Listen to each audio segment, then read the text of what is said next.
नमस्कार मित्रों, जय श्री राम। हमारे सनातन धर्म में अनेक देवी देवताओं का हमारे पुराणों, वेदों और शास्त्रों में बखान मिलता है और इन सब देवी देवताओं में प्रधानतः त्रिदेवों का महत्व ज़्यादा है, ब्रह्मा, विष्णु और महेश। अनेक भक्त अपनी अपनी श्रद्धा अनुसार त्रिदेवों की उपासना करते हैं। शंकर भगवान की उपासना करने वाले को शैव कहते हैं, विष्णु भगवान की उपासना करने वाले को वैष्णव कहते हैं, माता भगवती परम्बा की स्तुति करने वाले को शाक्त कहते हैं, गणेश की स्तुति करने वाले को गाणपत्य कहते हैं। वेदव्यास जी ने भी अपने हर पुराण में अपने अपने पुराण के देवताओं को बड़ा बताया है।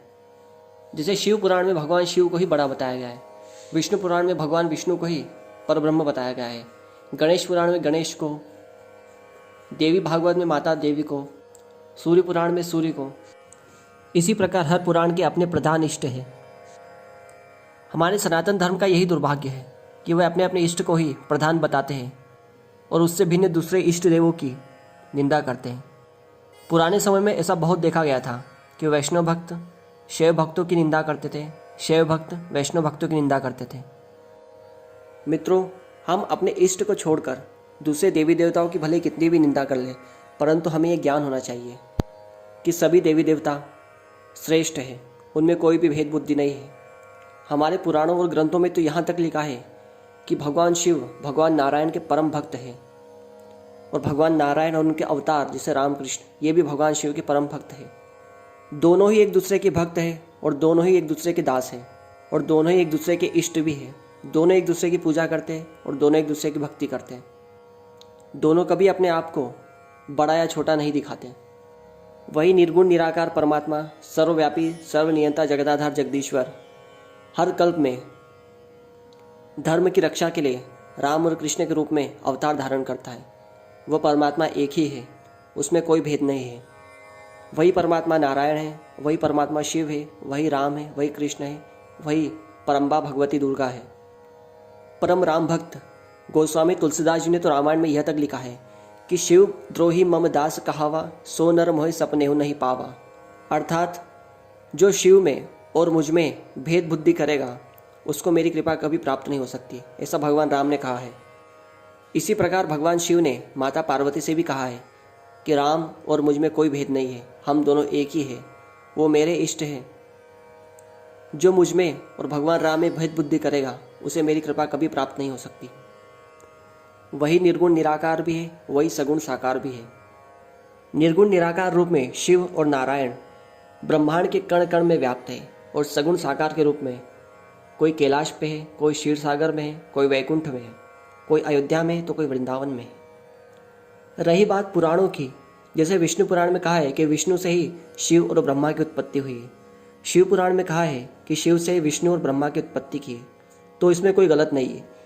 क्योंकि हर कल्प में भगवान जब सृष्टि बनाते हैं तो एक दूसरे को प्रकट करते हैं। कभी शिव विष्णु को प्रकट करता है, कभी विष्णु शिव को।